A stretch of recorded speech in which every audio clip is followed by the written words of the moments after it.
Step into the Timeless Tales Library, where each story unfolds like a soft whisper, guiding you to a place of calm and rest.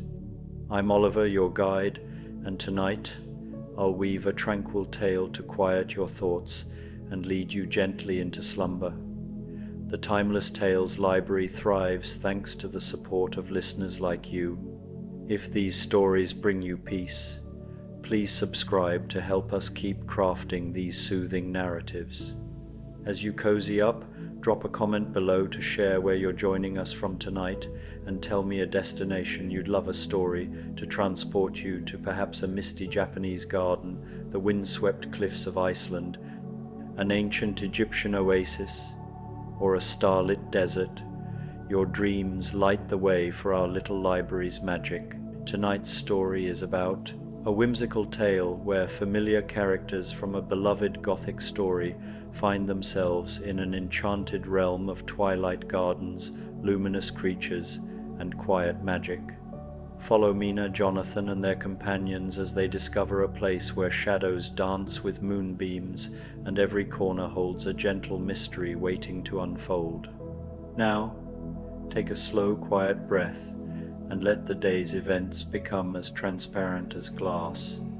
You are entering the Crystal Atrium, a hall made of polished crystals and mirrors within the Timeless Tales Library. This is a place of reflection, where every story is a clear, shimmering facet of a beautiful, peaceful truth. Light filters through the crystalline walls, painting the room in soft, calming colors. Feel your body become as still and clear as a calm pool of water. Sink deeper into the secure foundation of your bed. The Crystal Atrium is a sanctuary where you can reflect on the quiet peace within yourself. Your body is a vessel for peace, and your mind is an empty canvas ready for the gentle stories of the atrium. Let your inner calm become a brilliant light that fills your entire being. Dracula, the Gentle Garden. The letter arrived on the softest paper Mina had ever touched, its surface shimmering with an opalescent sheen that seemed to capture the dying light of evening. The envelope bore no postmark, no return address, only her name written in flowing script that appeared to shift between silver and lavender, depending on how she held it to the lamplight. "Jonathan," she called softly, her voice barely disturbing the peaceful quiet of their sitting room. "Come see this curious thing." Jonathan Harker looked up from his leather-bound journal, his pen pausing mid-sentence. The warm glow of the oil lamp cast gentle shadows across his face as he approached, his footsteps muffled by the thick Persian rug that Van Helsing had gifted them after one of his many travels. "How peculiar," Jonathan murmured, examining the envelope with the same careful attention he once reserved for legal documents. "It feels warm to the touch, as if it's been sitting in sunlight." Mina carefully broke the seal, which appeared to be made of crystallized moonlight rather than wax, and unfolded the letter within. The words seemed to write themselves as she read, appearing in that same shifting script.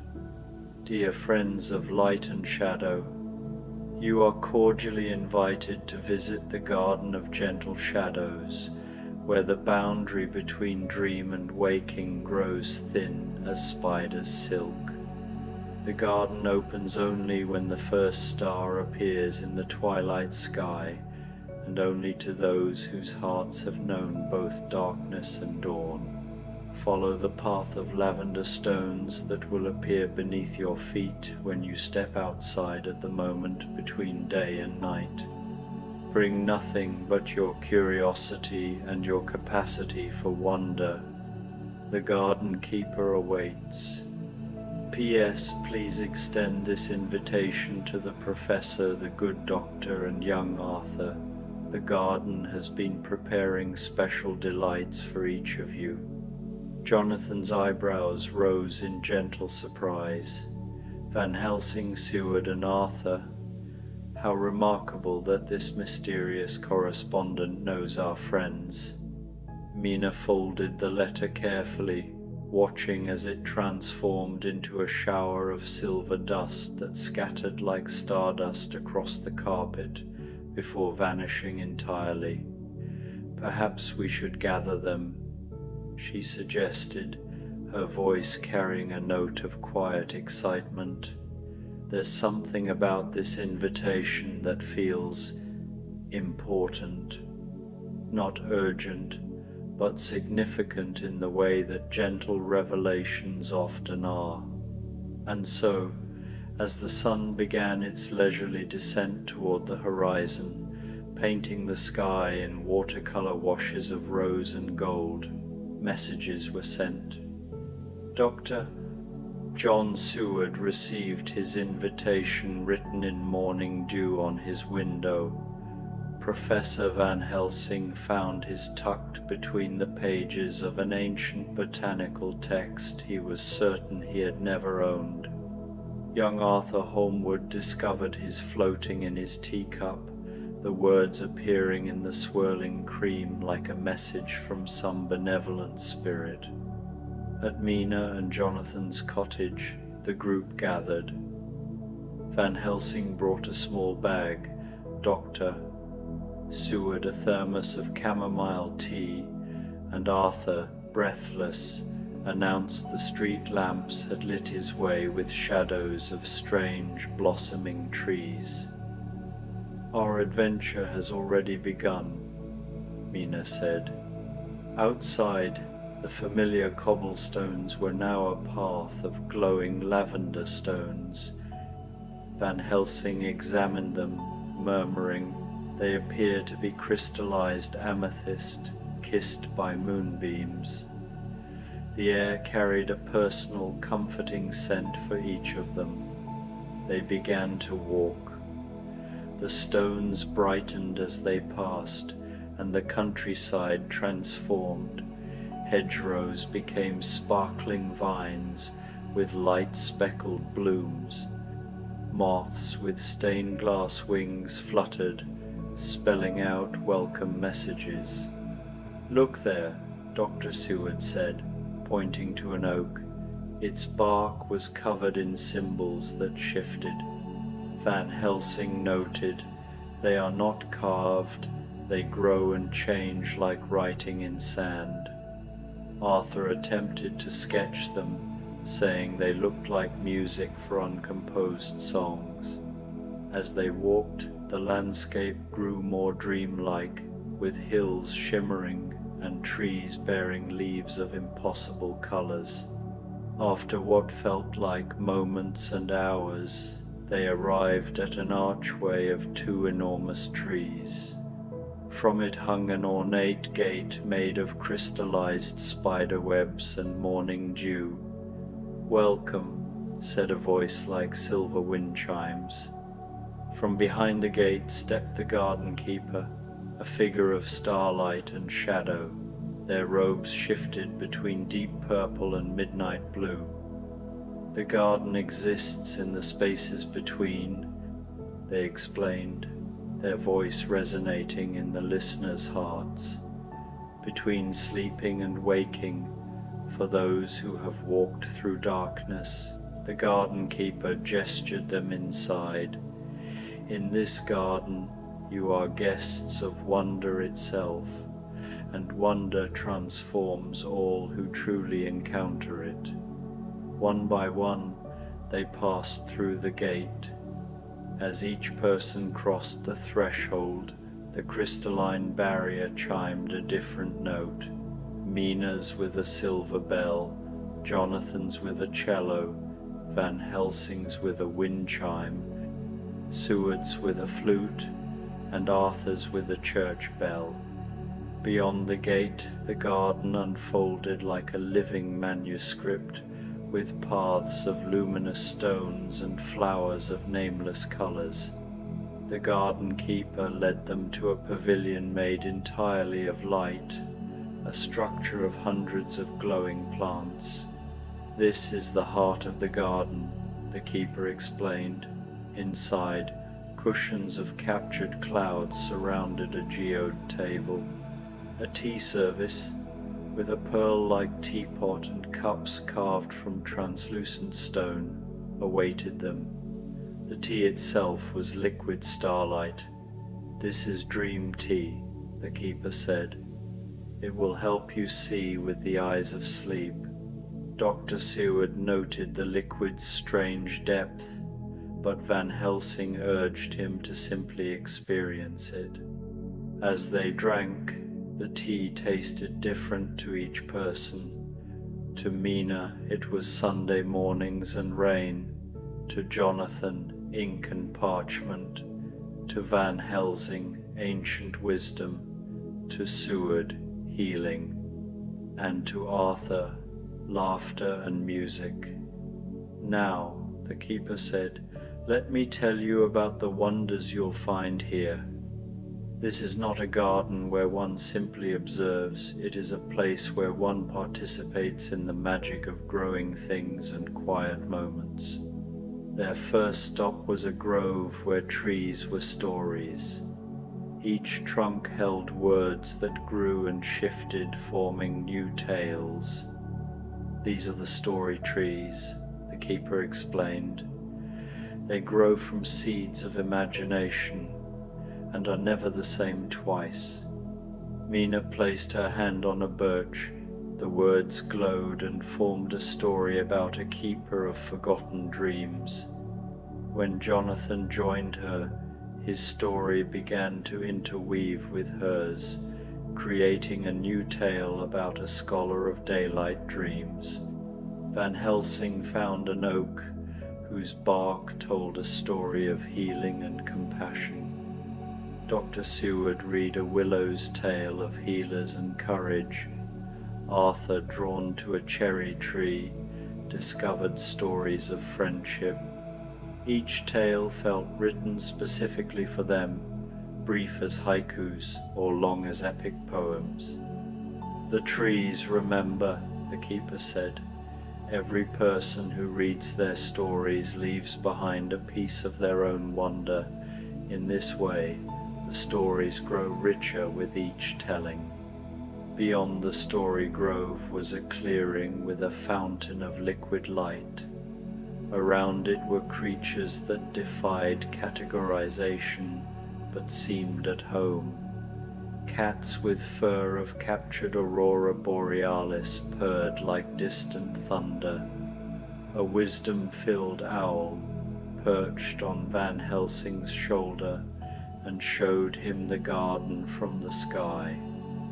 He saw that the garden was a living mandala. Dr. Seward met a fox with a tail of flowing silver water. "I am the guardian of gentle healing," the fox said, inviting him to the grotto of restored spirits. Arthur was approached by a deer whose antlers were made of crystallized music. It invited him to the concert grove, where music grew on trees. Jonathan was drawn to the fountain.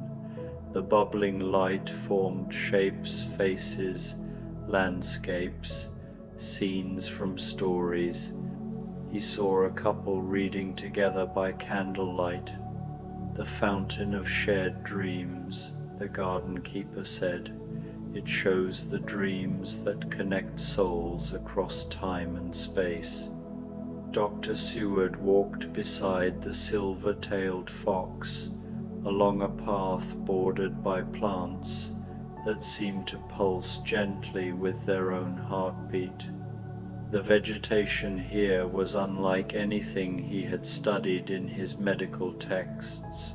Ferns whose fronds were composed of crystallized empathy, moss that glowed with the soft light of understanding, and flowering bushes whose blooms opened and closed in rhythm with his own breathing. "This is where we tend to those who tend to others." the fox explained as they approached a grotto formed by the natural curve of living rock, its walls covered in a soft moss that gave off a barely perceptible warmth. Healers often forget to heal themselves, and so the garden provides a place for that necessary restoration. Inside the grotto, Dr. Seward found a pool of water so clear it seemed like liquid crystal. The surface was perfectly still, but as he gazed into it, he began to see not his own reflection, but images of all the people he had helped over the years, patients whose minds he had guided back to clarity, friends whose wounds he had tended, colleagues he had supported through their own dark nights of the soul. "You carry their gratitude within you," the fox said gently, "but you have never allowed yourself to truly receive it. The pool shows you what you have been too humble to see, the lives you have touched, the healing you have brought into the world. By wonder itself," he replied, "by the recognition that all love is the force that makes all other magic possible." The lights pulsed brighter, as if in agreement, then settled into a steady glow that would remain with them. As twilight deepened, the 5 friends came upon a circular pool whose surface mirrored the star-filled sky. But the reflection was alive. Stars drifted in slow dances, shooting stars traced arcs, and small moons rose and sank like glowing lily pads. "The moon pool," the garden keeper explained, appearing silently. "Here, visitors may share the visions they have gathered." They sat on moss cushions, the dream tea still humming in their veins, sharpening their awareness and softening their hearts. "I saw the garden as a living system," Van Helsing said. "Like us, our friendship becoming more than the sum of its parts." Dr. Seward spoke of the fox who showed him the need to receive as well as give healing. Arthur shared how music taught him that harmony comes when unique voices blend without losing their beauty. Mina and Jonathan, recalling their time in the alcove, spoke of presence, how wonder grows when shared, how even the smallest marvel deepens when witnessed together. As they sat sharing their insights around the moon pool, the garden keeper rose and approached each of them in turn. In their hands they carried what appeared to be small crystals, each one unique, each one glowing with its own particular variety of gentle light. "These are memory crystals," the keeper explained. "Not to remember this place, for the garden exists outside of normal memory and will remain with you in ways you cannot yet understand, but to remember the feelings you have experienced here. The peace, the wonder, the connection, the sense of being part of something larger and more beautiful than you had previously imagined." To Mina, they gave a crystal that swirled with silver and blue like captured moonlight on water, for the storyteller who helps others find their own narratives.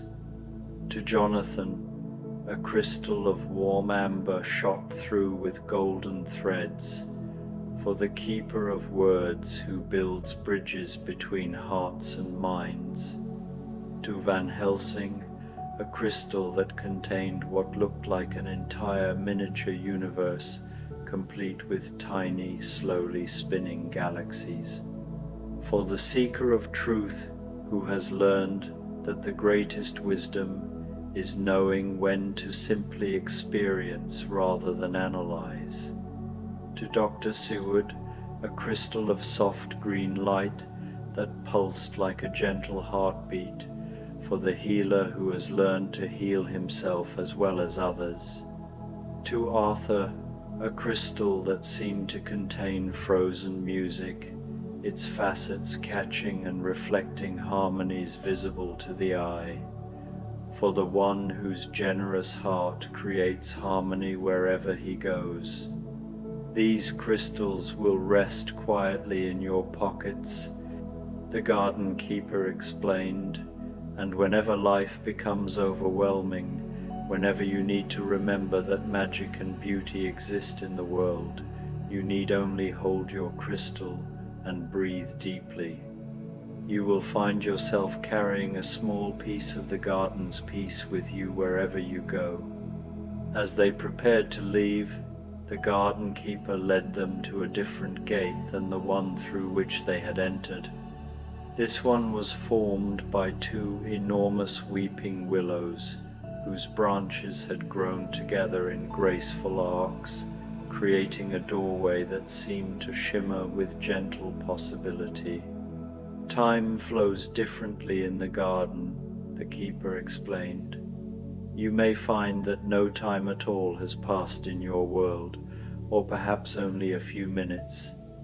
The garden takes what time it needs to give you what you need, but it is always considerate of your lives beyond its borders. Before they passed through the gate, each of them turned back for one last look at the extraordinary place they had discovered. The garden seemed to pulse with gentle farewell, the lights growing slightly brighter, the musical sounds rising in a harmony that felt like a benediction. "Will we be able to return?" Arthur asked, his voice carrying a note of wistfulness. The garden keepers smiled, their luminous smile. "The garden is not a place you visit," they said. "It is a state of being you discover. Once you have truly seen it, you carry it with you always. You will find glimpses of it in unexpected places, in the play of light through leaves, in the harmony of voices raised in laughter, in the quiet moments when you pause to truly appreciate the beauty that surrounds you every day. And if you ever have need of the full garden again," they added with a knowing look, "simply remember the feeling of stepping onto the lavender path. Wonder has a way of creating bridges back to itself." They stepped through the willow gate and found themselves on the familiar path leading back to Mina and Jonathan's cottage. The lavender stones still glowed gently beneath their feet, but now the light seemed to be fading gradually, like the last rays of sunset giving way to peaceful night. As he watched, the images in the pool began to shine with a warm golden light. Each face he saw smiled at him with genuine appreciation, and he felt, perhaps for the first time, the full weight of the good he had done in the world. It was not a burden but a blessing, not a responsibility but a gift he had been privileged to give. "Rest here as long as you need," the fox said, settling beside the pool like a faithful guardian. "Let yourself receive the healing you have given so freely to others." Arthur followed the musical deer through an area where the very air seemed to shimmer with half-heard melodies. The trees here bore fruit that chimed softly in the gentle breeze, some deep and resonant like bass notes, others light and delicate like silver bells, all combining to create a symphony that felt both spontaneous and perfectly composed.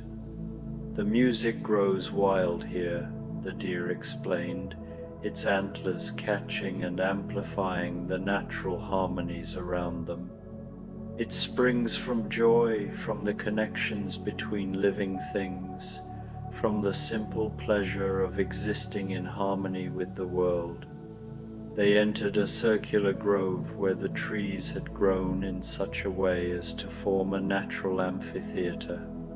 At the center, a spring bubbled up from the earth, its waters flowing over stones that had been shaped by the current into natural instruments. As the water flowed, it created melodies that shifted and changed like liquid music.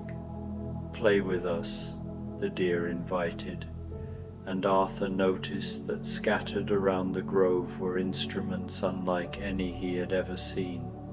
There was a harp whose strings were made of captured moonbeams, a flute carved from crystallized wind, and drums whose surfaces showed swirling galaxies that pulsed in rhythm with the music. Arthur picked up the moonbeam harp, and as his fingers touched the luminous strings, the instrument began to play itself, responding to his emotions rather than his technique. The melody that emerged was the sound of his friendship with his companions, complex, beautiful, with harmonies that spoke of loyalty tested and strengthened, of bonds that had grown deeper through shared experiences of both darkness and light. Other instruments around the grove began to respond to his playing, creating a spontaneous orchestra. The wind flute added melodies that spoke of adventure and discovery. The galaxy drums provided rhythms that echoed the heartbeat of the cosmos itself, and the waterstones contributed their liquid percussion to the growing symphony.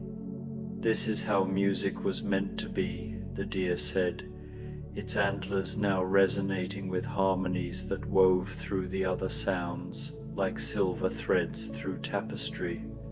Not as performance, but as conversation between musician and instrument, between heart and harmony, between the individual soul and the music of the spheres. Carried by a constellation owl, Van Helsing saw the garden from above.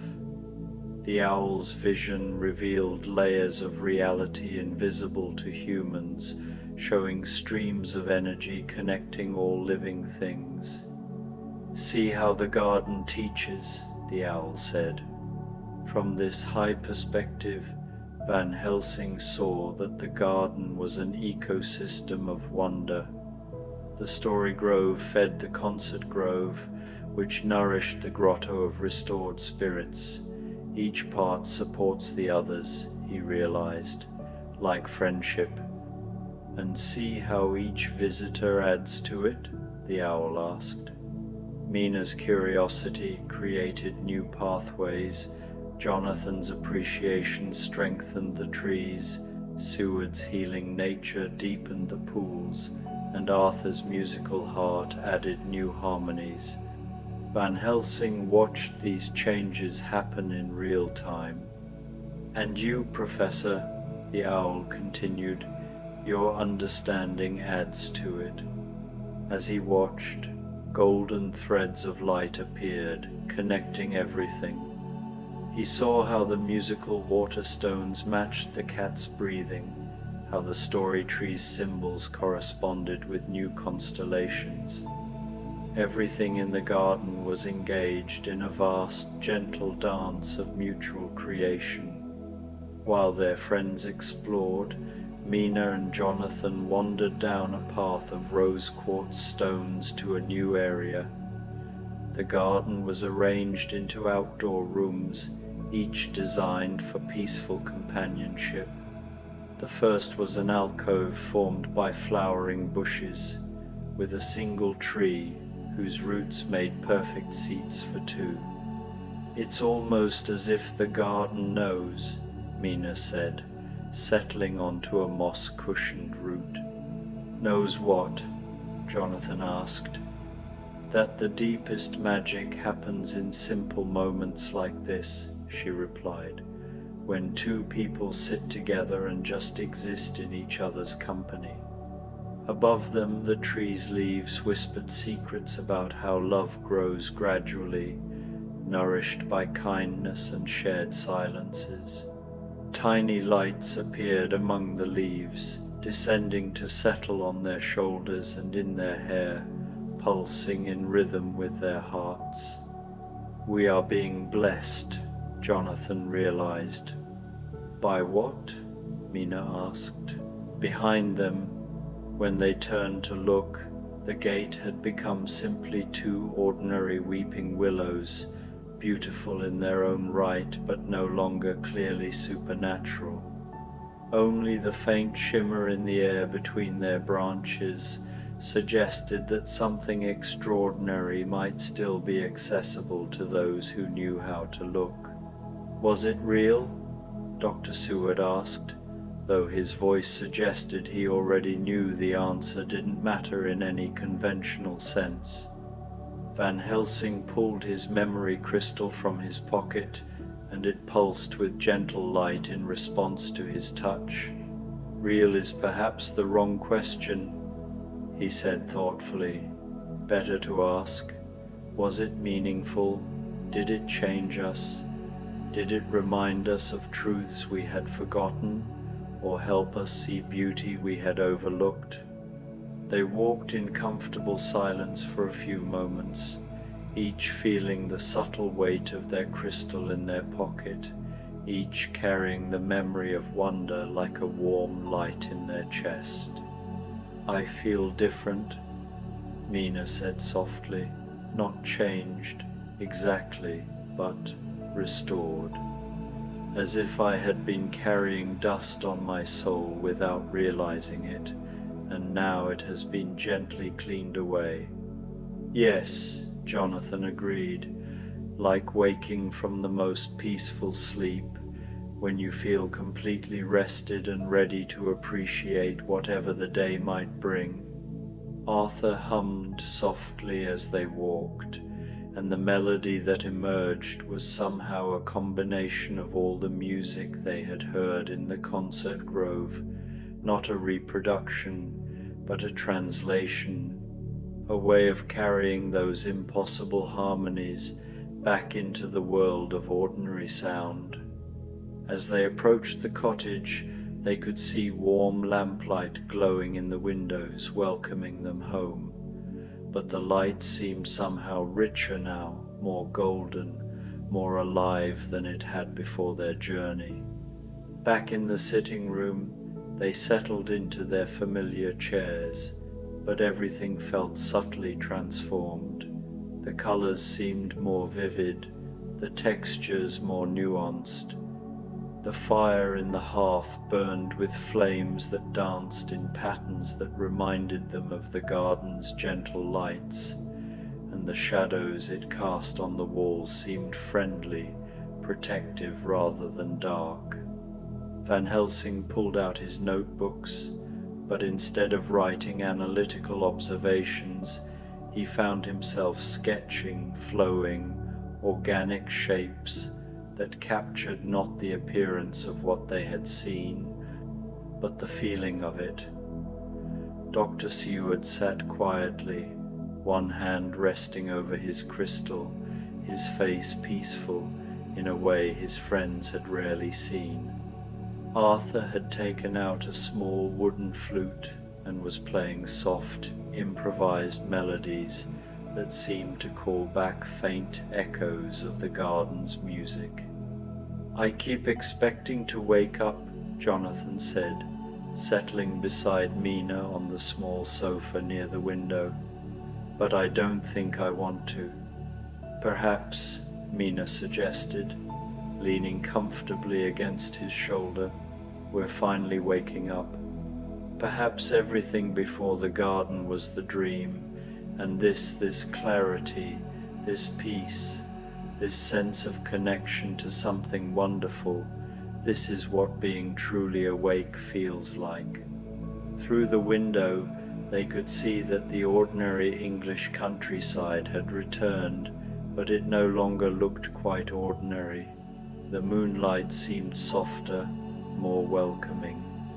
The shadows of the trees moved in ways that suggested hidden depths of beauty. Even the familiar garden behind the cottage appeared to hold new possibilities, new mysteries waiting to unfold for those who knew how to look.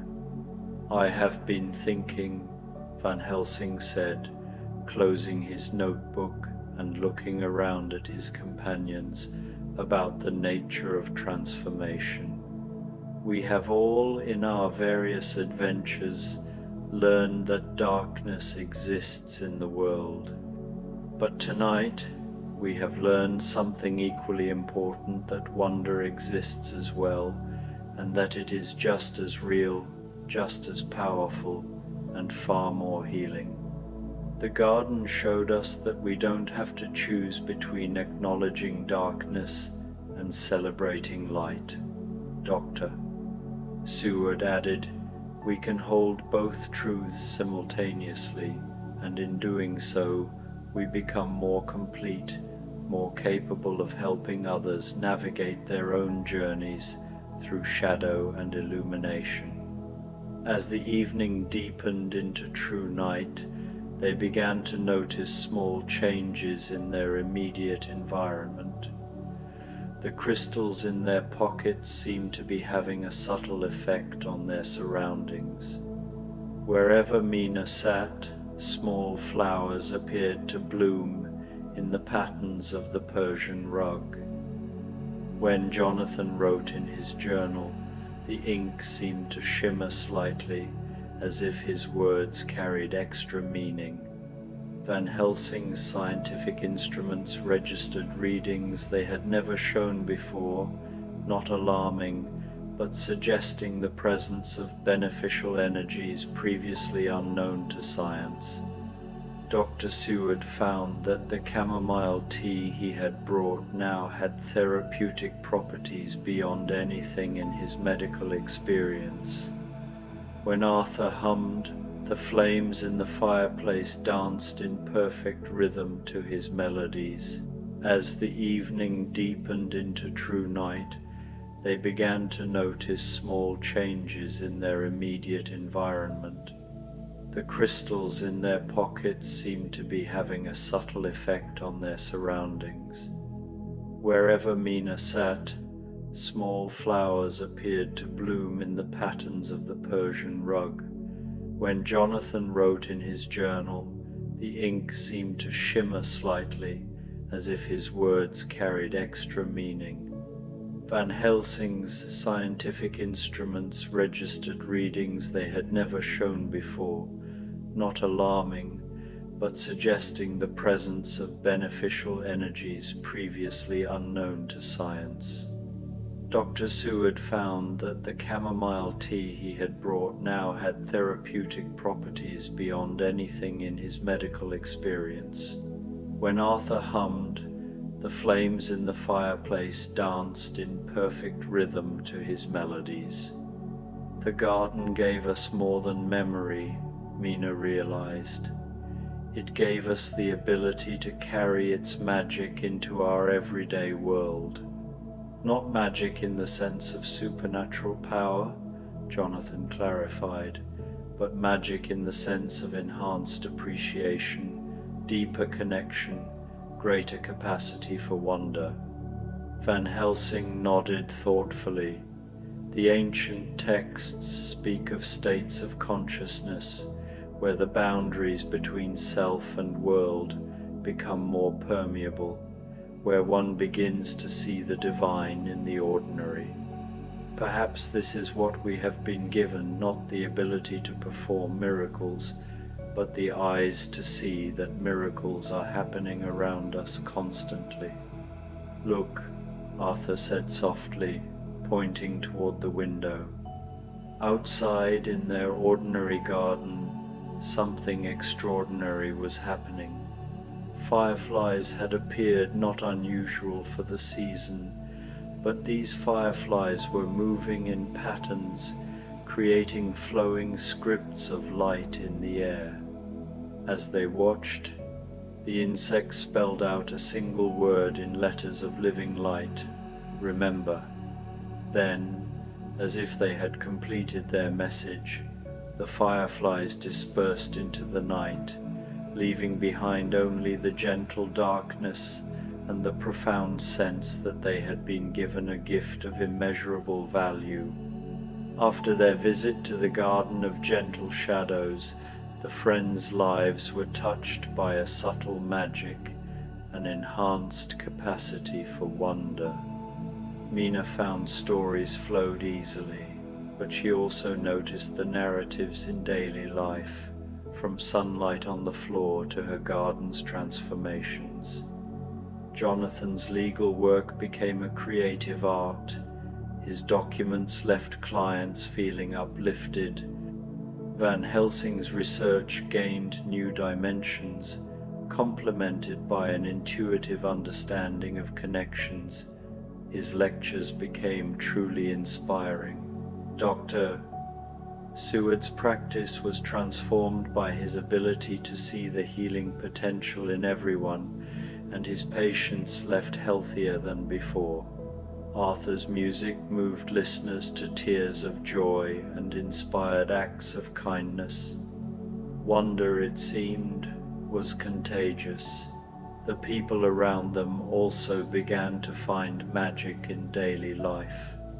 Shopkeepers enjoyed their work more, children found magic in ordinary activities, and even neighborhood animals seemed more content.